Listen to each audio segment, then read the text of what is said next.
Hello everyone. This story is about, what if Naruto and Hinata started living together after she was kicked out of the Hyuga clan? Please like, share and subscribe. Now let's start. Kurama Yakumo sometimes was a contemplative person. As an artist, she had to meditate on many factors. Form, function, emotion, necessity, and a dozen other concepts had to be considered as she brought the images that danced in her imagination to life. The heiress could hear the relief from her joints against the frantic panting of her lungs. Don't droop, Yakumo-chan.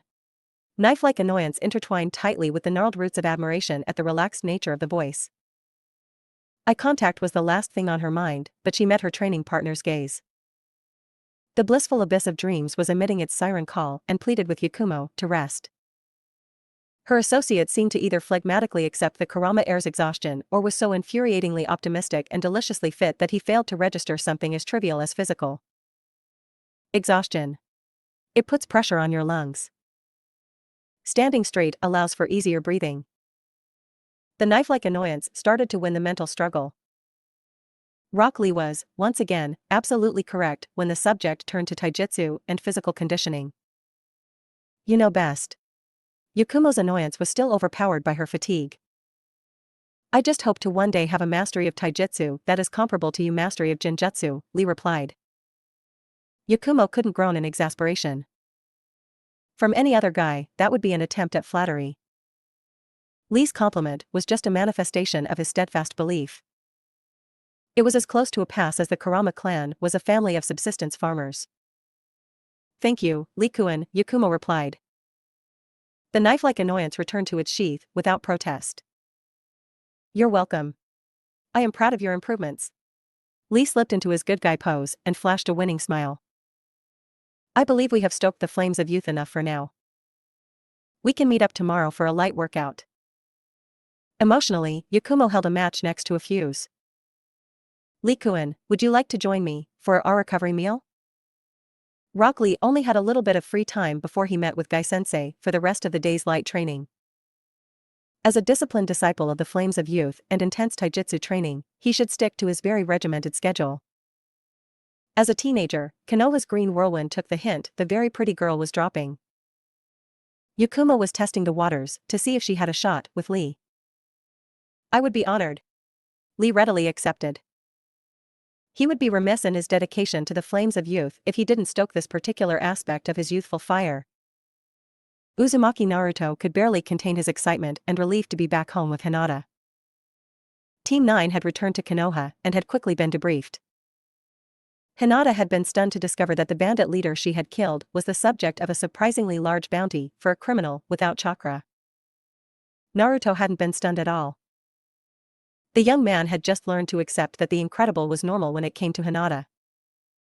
He took a second to look up from his practice with the 5-seal barrier technique. Hinata was sitting on the edge of the bed with a notebook in her lap. Occasionally, she would hum and tap her lip with a finger. A heat haze suddenly clung to every surface. There was only a single area of clarity.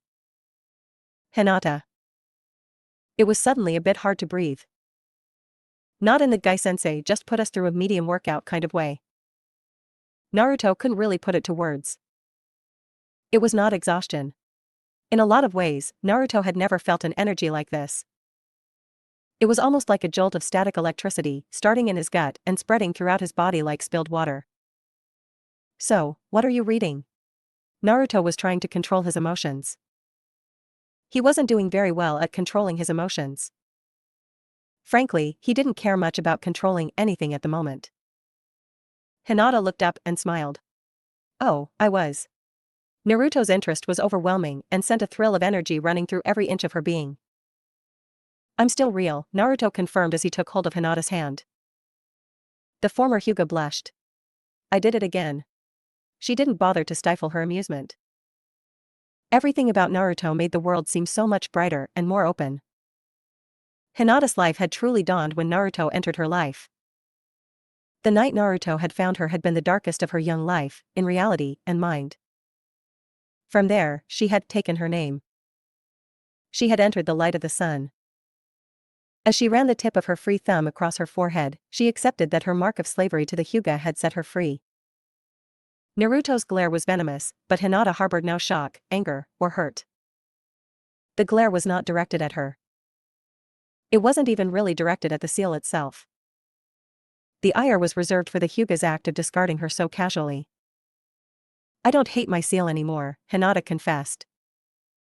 "We wouldn't be here without it." "I know," Naruto agreed with the barest hint of reluctance. "It's just." Naruto met Hinata's eyes and saw the current her thoughts had just taken. He understood. "Together," Hinata promised. The single word held so much promise and hopeful searching. "Together." Naruto reinforced Hinata's spiritual promise. What happened next was natural and inevitable. Instinctively, the two young shinobi knew they had been building towards this moment for a long time. They had nearly taken this step after Naruto declared Hinata more beautiful than the moon. There would be no more delaying or interruption. Naruto and Hinata's moment was quick and chaste. The two teenagers did not bolt apart as if they were suddenly opposing magnetic poles. Naruto rested his forehead against Hinata's and smiled. Hinata returned the smile, but wondered why she wasn't exploding with glee. After all, she had just shared her first kiss with the central person in her heart and life. "I'm so happy," Hinata whispered. "You've always made me happy," Naruto built on Hinata's point. "I guess, we're, boyfriend and girlfriend now?" "We are," Hinata confirmed with the brightest smile Naruto had ever felt from Hinata. "That means we can do that again?" Naruto asked, wide-eyed and hopeful. Hinata rewarded Naruto's hope with a second kiss. After all, she was just as eager to explore this new aspect of their relationship as her partner. Might Guy was enjoying the tranquility an independent cooldown run provided. He needed time to further assess the strength and weaknesses of his team. Guy was also trying to avoid falling into the trap of overconfidence. As Guy had admitted to himself and others several times, Team 9 was practically the physical embodiment of Might Guy's ideals.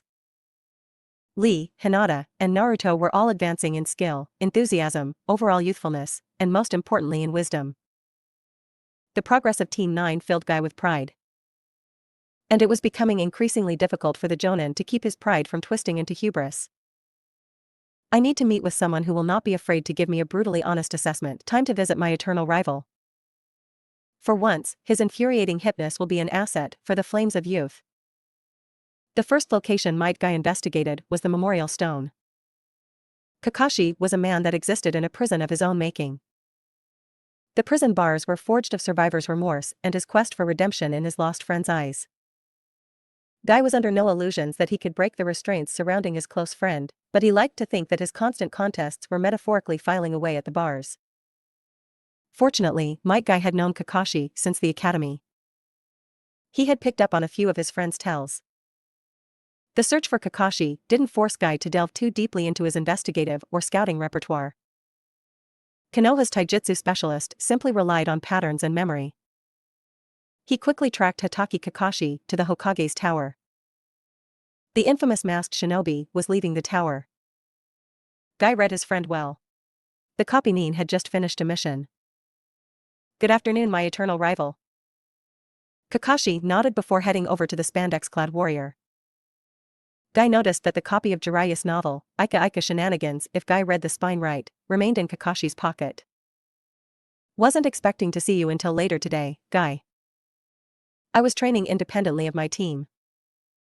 Their progress is incredible, but I feel they, and I, could use an outside opinion on their progress. It would also be an opportunity for you to assist Naruto to ensure that the fourth Hokage's wish is being fulfilled. To make sure his son is reaching his potential," Kakashi desperately wanted to add. "Yeah, I'd like that. When will Team 9 be training together again?" "We will meet tomorrow for some light training," Guy confirmed. It was evident that Kakashi was grinning behind his mask. "I'll be there." "What time?" "For you?" "9 a.m. "For my students?" 7, Might Guy answered with his booming laugh. "I actually might show up on time," Kakashi countered. "If only to avoid more of the higher-ups trying to push Hyuga Niji and Uchiha Sasuke off on me again." Guy raised one of his legendary eyebrows. "So soon? They failed your test just a few months ago." That they did, Kakashi confirmed. A strong-willed Kunoichi might be able to push the team towards passing. Neji and Sasuke have an odd respect for each other's abilities. They aren't friends, but I can see the potential for those two working together. High praise from you, in a manner of speaking, the sublime green beast pointed out. Kakashi shrugged his shoulders. I guess it is. We'll see how they do if the council forces a repeat. That is a concern for the future, Might Guy assured his friend. I look forward to seeing how you assist young Naruto and Hinata. Don't want me corrupting your apprentice with my infuriating hipness, eh? Kakashi roared with laughter at the absolutely aghast look on Guy's face. This wasn't the full-time mentorship Kakashi had wanted with Naruto, but it was a start. Tomotsu-sensei did his best to glare at the girl who had replaced Uzumaki Naruto as the problem of the academy. Honestly, the academy proctor had no issue with the girl's activities. They were truly worthy of a shinobi. Unfortunately, several of the young woman's classmates were not so forward-thinking. Miss Tenten, Tomotsu began. I'm sure you are aware of why I have called you into my office. Tenten nodded.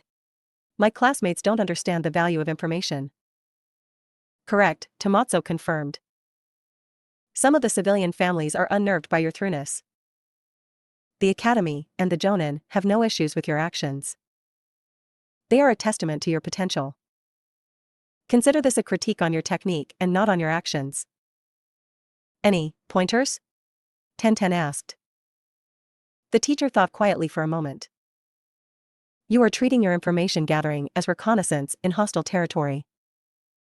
This is espionage. Subtlety is your best weapon.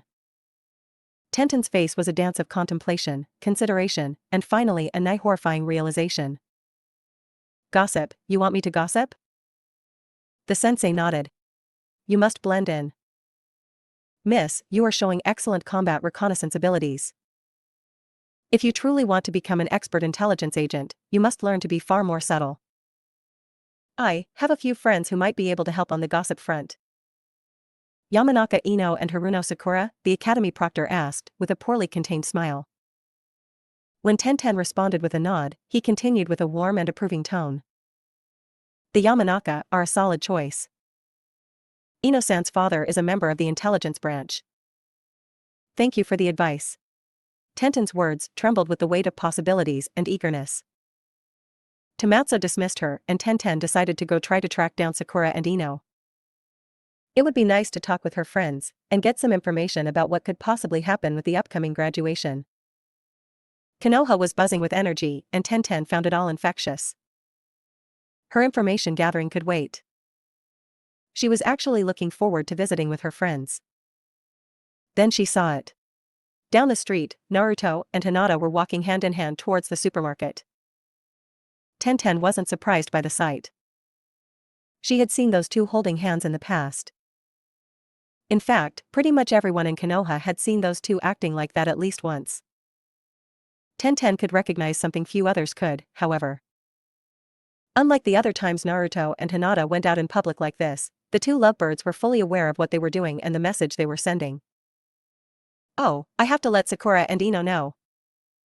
Naruto hadn't been this happy in a long time. Sure, he had been happy a lot. This was just a new kind of happy that he had only felt a few times before. The best part is that Hinata-chan will be at home when I come back. The young Uzumaki was also thrilled that he was building a very strong friendship with Lee. It was even better that Naruto and Lee had a chance to see what was up with Naruto's other friends from the academy. Naruto was surprised when it wasn't Kiba who acknowledged the two men of Team 9's arrival first. Good afternoon, Uzumaki-san, the new guy began his greeting. He nodded at Lee.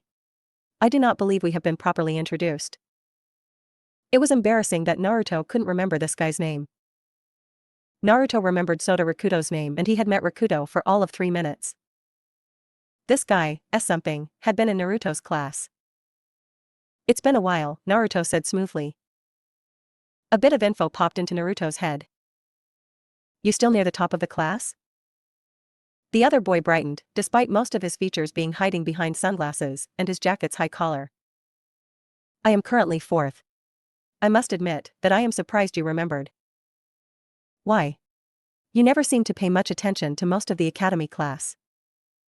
Naruto was relieved that he had sold his cover so well. He just had to keep this act going until Kiba finished taking his sweet time sauntering over to the group. Well, we're ninja. I have to be subtle at something. I'm surprised you even know what subtle is, Naruto, Kiba said with a grin that was somewhat forced. He was showing off his Inuzuka fangs. Shino's keeping a low profile so he can catch people off guard. That sounds like Shino, Naruto agreed. This is my teammate and buddy Rock Lee. Nice to meet ya, Kiba semi-translated Akamaru Spark. Around that time, Shikamaru and Chuji had made their way to the group. This was a different kind of fun than Naruto was used to. Fuinjutsu was fun. Training was fun. Playing Don't Wake the Neighbors ninja tag with Hinata was fun. This was just utterly randomness. There was no pressure. There was no plan. Lee and Chuji were debating curry joints. Shikamaru was actually animated when talking with Shino about shogi. Oi, Lee Naruto. Kiba grunted as he collapsed, following a valiant effort to beat Lee in a push-up contest. You have gone on a C rank, right? Lee flashed a thumbs up. His unyielding friendliness and energy brushed past Kiba's jealously of his endurance. We succeeded in escorting a number of pilgrims safely to their holy site. That's cool, Kiba absent-mindedly acknowledged. He wasn't going to let Lee, or Naruto, stay ahead of him forever. When Kiba got home, he and Akamaru were really going to push their respective parents for more advanced clan jutsu. Your team might be getting another one soon. I heard my sis talkin' about a village that's asking for a shinobi vet and maybe some genin to take care of some problems they've been having. Naruto perked up from listening to the rather hilarious debate between Shino and Shikamaru. It was honestly unbelievable to see those two so enthusiastic about anything. What kind of problems? An odd pack of wolves. They are attacking, wrong. They aren't really eating the livestock. They'll wound an animal or two to lure out villagers, then attack. The Uzumaki hummed. Maybe they are trying to get rid of the people? Shikamaru raised an eyebrow and exchanged a look with Shino. Why would wolves do that? I dunno, Naruto admitted. Seriously though, we're ninja and semi-smart wolves surprise you? The other boys found they couldn't refute Naruto's point, but that didn't stop Akamaru and Kiba from trying. Lee naturally jumped to his teammates' defense. Shino and Shikamaru simply watched the far too energetic exchange. It was good to have a bit of a break from missions and school. Might Guy grunted as he blocked Kakashi's snap kick. The two jonin had met back up with each other after their earlier meeting. Kakashi had accepted Konoha's Sublime Green Beast challenge with unusual vigor. Obviously, Kakashi was aware what Guy's next words would be. My genin have been requested for a C-rank mission. Providing cover for Tsum's girl? The Kopinin asked as he narrowly avoided Guy's counterattack. Hokage-sama feels that Hinata's Byakugan would be incredibly useful. The sole surviving student of the 4th Hokage launched a few jabs at his best friend. Not to mention that Naruto could seal a corpse away for forensics to study. That is the plan, Guy confirmed. I apologize my infuriatingly hip friend, but your training session with Naruto will have to wait. Kakashi was visibly disappointed. I expect a full report from him after this mission.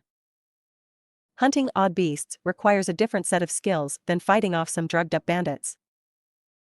I assure you that I will include you in Team 9's training upon our return. The spark continued for a while. Occasionally, academy students paused to try to catch a glimpse of the two elite shinobi.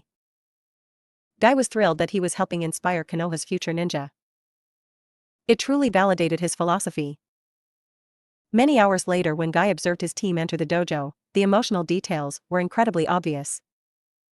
Perhaps the timing of this mission was more fortuitous than Guy had anticipated.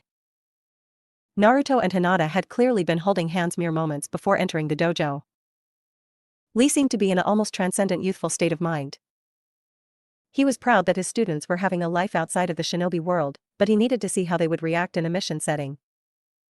Good morning, my students. Might Guy greeted his genin charges. Today we will be learning a valuable truth of the shinobi world. Really? What is it, Guy-sensei? Naruto asked excitedly. Lee nodded with equal excitement. I, like my teammates, are always eager to advance as splendid shinobi of the leaf. Hinata nodded in agreement with her friends. Guy took a breath and continued. Today, we are learning about the quick turnaround. Team 9 has been selected for a C-rank mission. Hokage-sama believes that our team and our abilities are best suited for the mission. The two young men exchanged a look. Naruto took the lead and raised his hand for Guy's attention. The taijutsu enthusiast nodded to acknowledge Naruto. Guy-sensei, this mission is to track and get rid of some wolves attacking a village, isn't it? Might Guy's curiosity had been piqued. Naruto, Lee, how did you hear about this mission? It's a C-rank. Naruto attempted to cover himself and his friends. Kiba, one of our buddies, mentioned that his sister is being sent to the village to heal the livestock. Lee and I figured that Team 9 would be the best bet. Yes, Guy-sensei. Lee quickly jumped in to help bail out Naruto. We concluded that Hinata's Byakugan would allow us to locate the wolves quickly. My taijutsu will allow me to quickly handle the wolves, while Naruto can use his peerless Fuinjutsu skill to bring these mysterious animals back to Konoha for study. The Jonin wasn't sure if he should be proud of his students' deductive abilities or worried that they had figured out the mission already. I may have to speak with the academy about operational security. Hinata wasn't sure what was going on, but she was thrilled that her teammates had faith in her Byakugan. She was also incredibly curious about the medical ninja that would also be in the mission. Guy sighed. I am proud of your deductive abilities. We will be taking this mission, but as we travel, a lesson on operational security is in order. Iruka loved I am a lot, but he wasn't going to deny that he was happy to be given the all-clear to return to the academy for a check-in. The Jonin in training missed his old stomping grounds a great deal. Iruka was certain that Mizuki was keeping everything in line. Naruto had graduated early and was doing a fantastic job as a member of Team 9. Heck, I bet Mizuki considers his job a vacation now, Iruka thought with a smile. The academy was just like Iruka remembered, even without the nostalgia that colored his thoughts.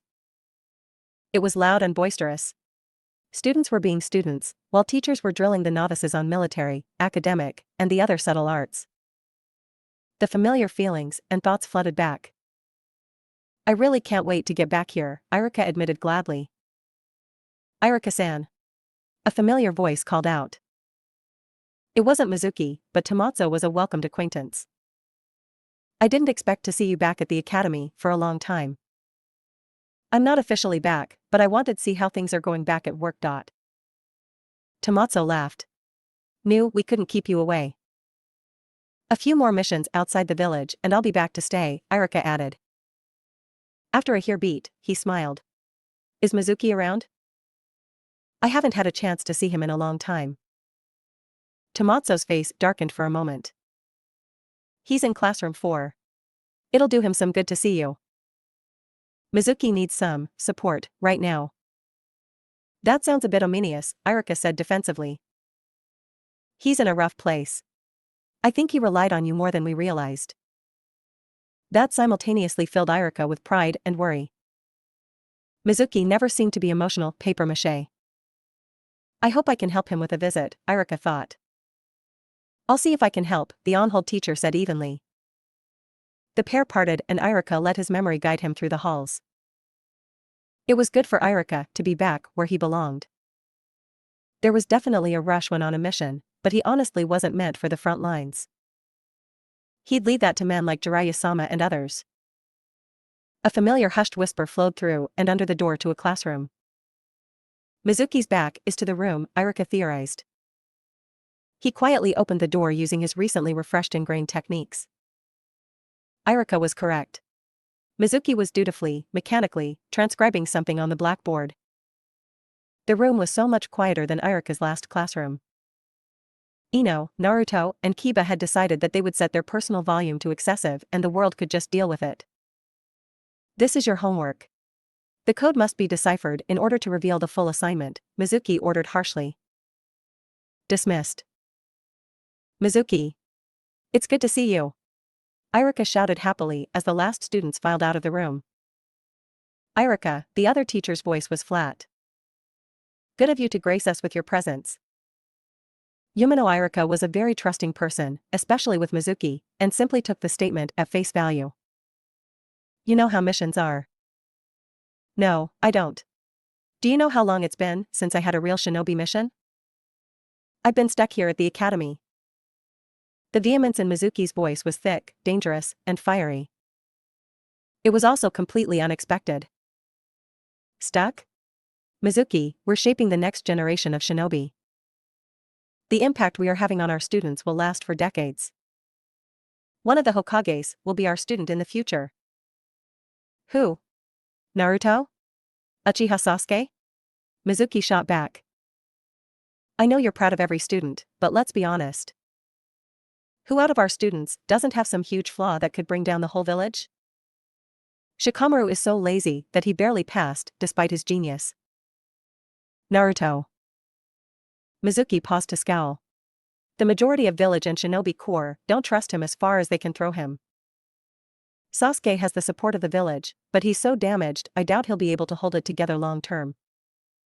I didn't know you felt this way, Irika said. He added the worst possible emotion to his words for the current situation, pity. There's a lot you don't know, Yumino. The embittered Chunin stormed out of the classroom, leaving a stunned potential special Jonin in his wake. Irika stood silently and wondered just how deeply his absence had impacted Mizuki. There was also the terrifying doubt if they were even friends anymore. Lee was feeling mighty pleased at the moment. He was very excited about the mission Team 9 had been assigned. It was truly a challenge that would test the flames of youth each member possessed. Curiosity burned brightly as Lee considered the reasons for the belligerent wolves' assaults. That is for more learned minds than my own. It will take another kind of genius to figure out. My fellow geniuses of hard work will take care of the wolves. Hinata shall locate them. I shall defeat them, and Naruto shall seal them away for study. The green beast of Konoha, as Yakumo had playfully dubbed Lee, was confident that the team would quickly and skillfully complete the mission. The second Lee's thoughts turned to Yakumo-chan, an entirely new heat found its way to his face. Lee was quickly realizing and accepting that he was growing quite affectionate towards Yakumo-chan very quickly. He needed advice on how to approach this new and exciting youthful endeavor. Luckily, he knew just the person to ask for advice. He was lucky that Uzumaki Naruto was one of his best friends. His most tenacious associate seemed to be most experienced of his peers in this vital arena. Naruto's accessibility was also another huge boon. There was no angst or fear of derision when Lee simply approached Naruto and asked, "Naruto, my friend, may I discuss something with you?" "Fire away, buddy." Naruto was approachable, but still very alert as Team 9 moved towards their mission location. Lee took a steadying breath. You have experience courting girls. The relationship you have with Hinata is inspiring. How did you approach starting a relationship? I'm not really sure, Naruto admitted. Lee lost his footing for a moment. I was just there for Hinata-chan. She was going through a really tough time. I just supported her, you know. We went through everything together and we'll keep going through everything together. The older genin pondered Naruto's words for a few moments. The relationship is based on support and respect? Yup. Naruto confirmed. There are some other things that help too. As Lee produced a notebook seemingly out of thin air, Hinata decided to approach the veterinarian shinobi that Team 9 would be working with. She had heard that Inuzuka medics were far more combat-focused than any other medic mean. It didn't matter if the patient was human or animal, the knife-feral instincts of the Inuzuka drove them to the front lines. Hinata had no intention being a hospital-bound doctor. The Hyuga clan may have cast her out, but the gifts provided by Juken and the Byakugan were combat-oriented. The Kunoichi had no intention of throwing away years of training so casually. Not now. I'm finally seeing true progress in my Juken thanks to Gai-sensei. You don't need to be nervous about anything, Hana said without turning around. The triplets won't bite. No guarantees about me, though. The joke evaporated any trace of tension. Hinata felt confident in approaching the Chunin. Excuse me, Hana-senpai, I was wondering if I could ask you about medical ninjutsu. Absolutely.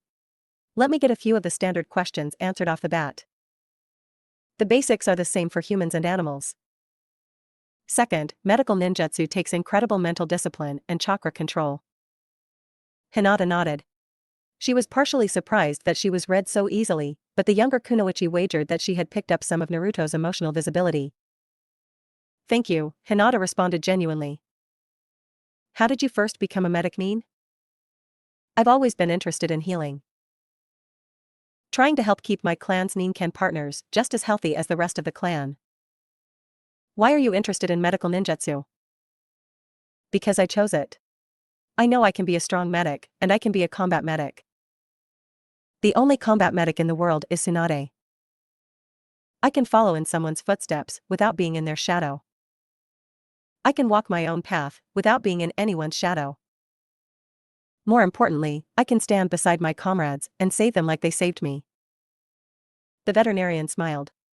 That, pup, might just be the best answer I've heard in a long time. Kakashi hated to admit when he was wrong. His ideal team would have still been Naruto, Sasuke, and either the ex-Hyuga girl or whoever ended up being top Kunoichi. The copy nin had never given a single thought to this Tenten girl, but he should have paid attention. Ibiki was never impressed by anyone not a Chunin or higher.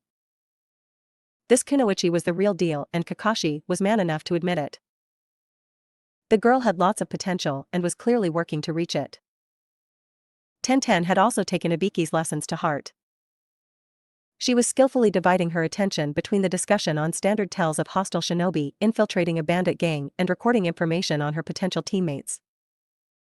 Word had reached the Jonin that Tenten had caught a good bit of shit for her information gathering.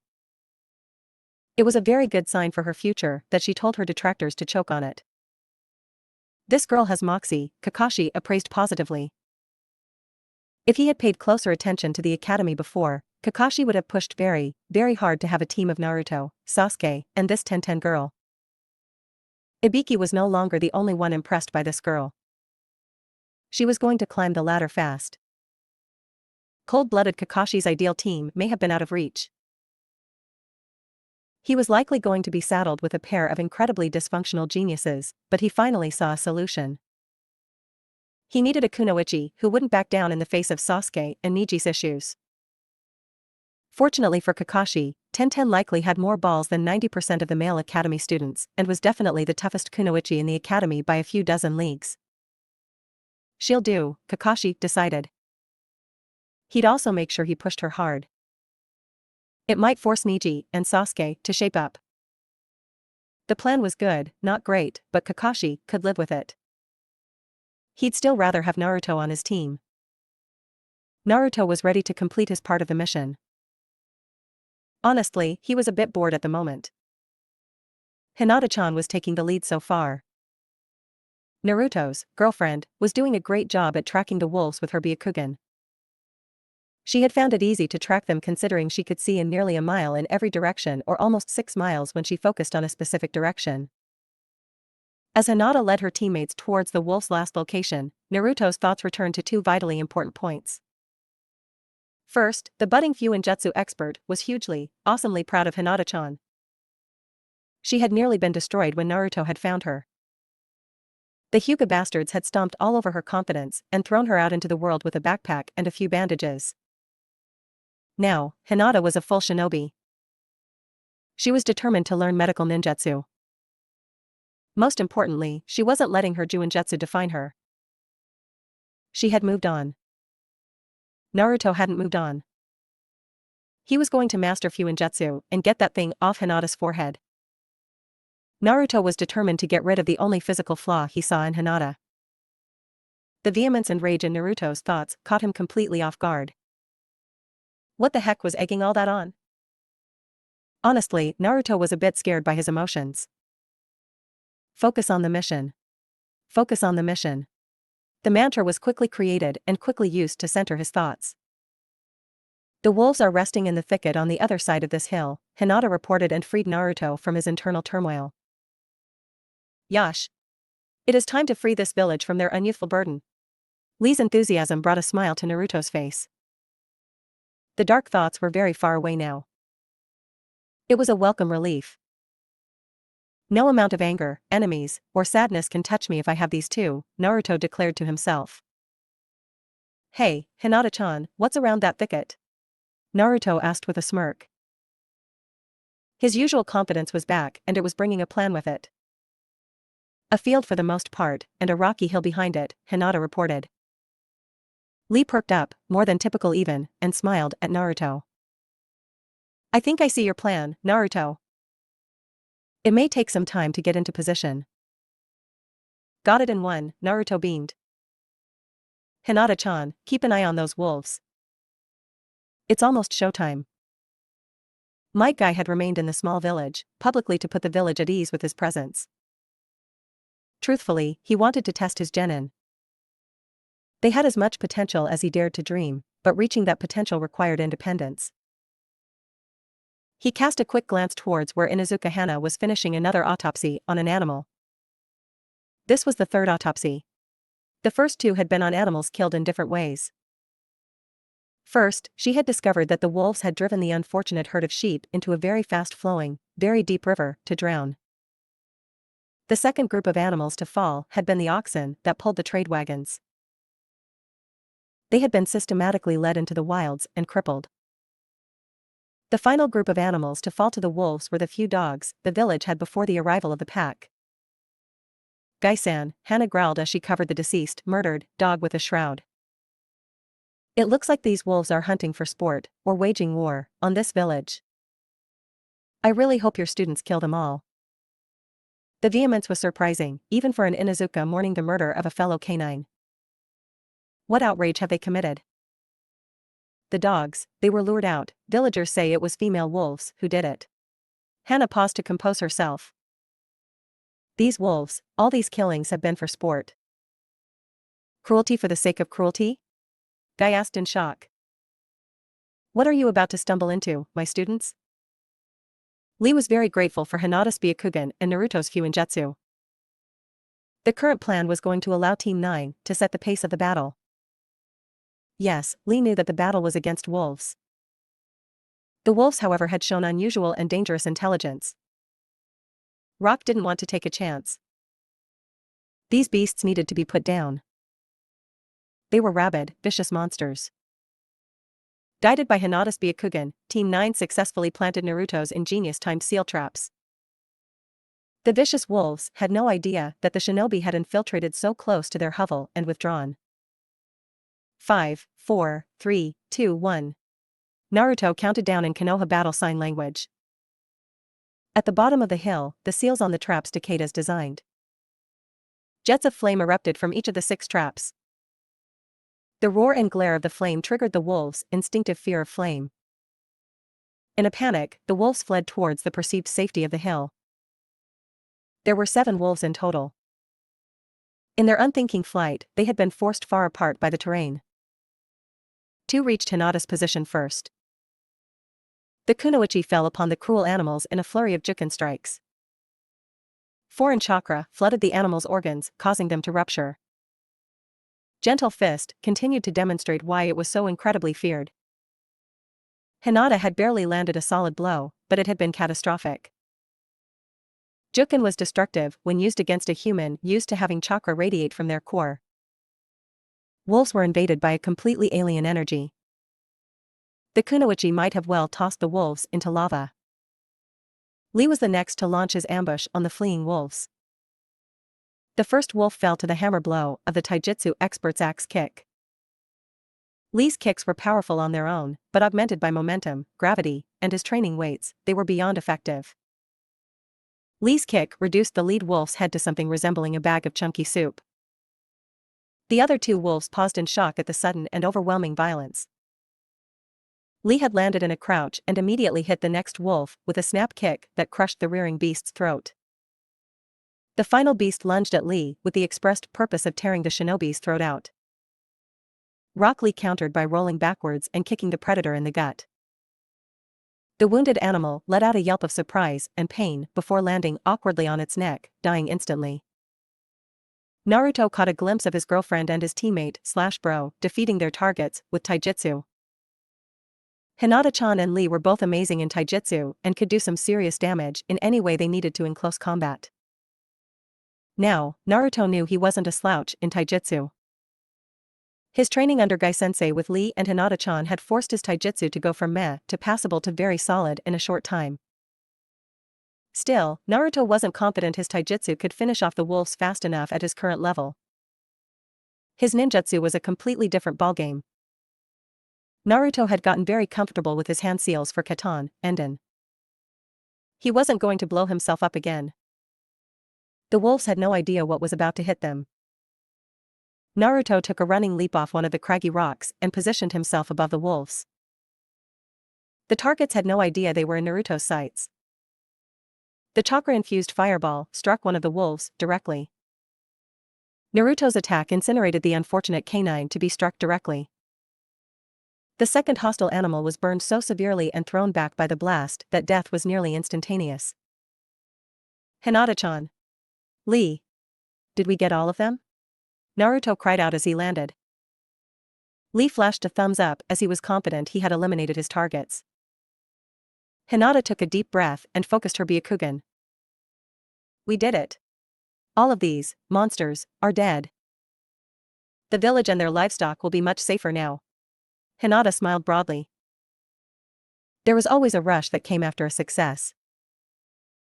It was amazing that she had so many opportunities to not only better herself, but others.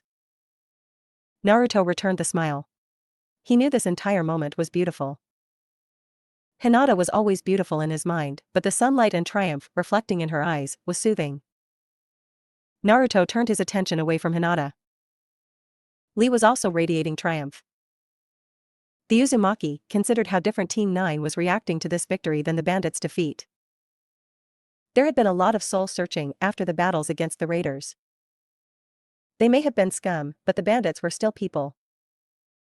Even with the indoctrination Konoha instilled, there was still pangs of conscience.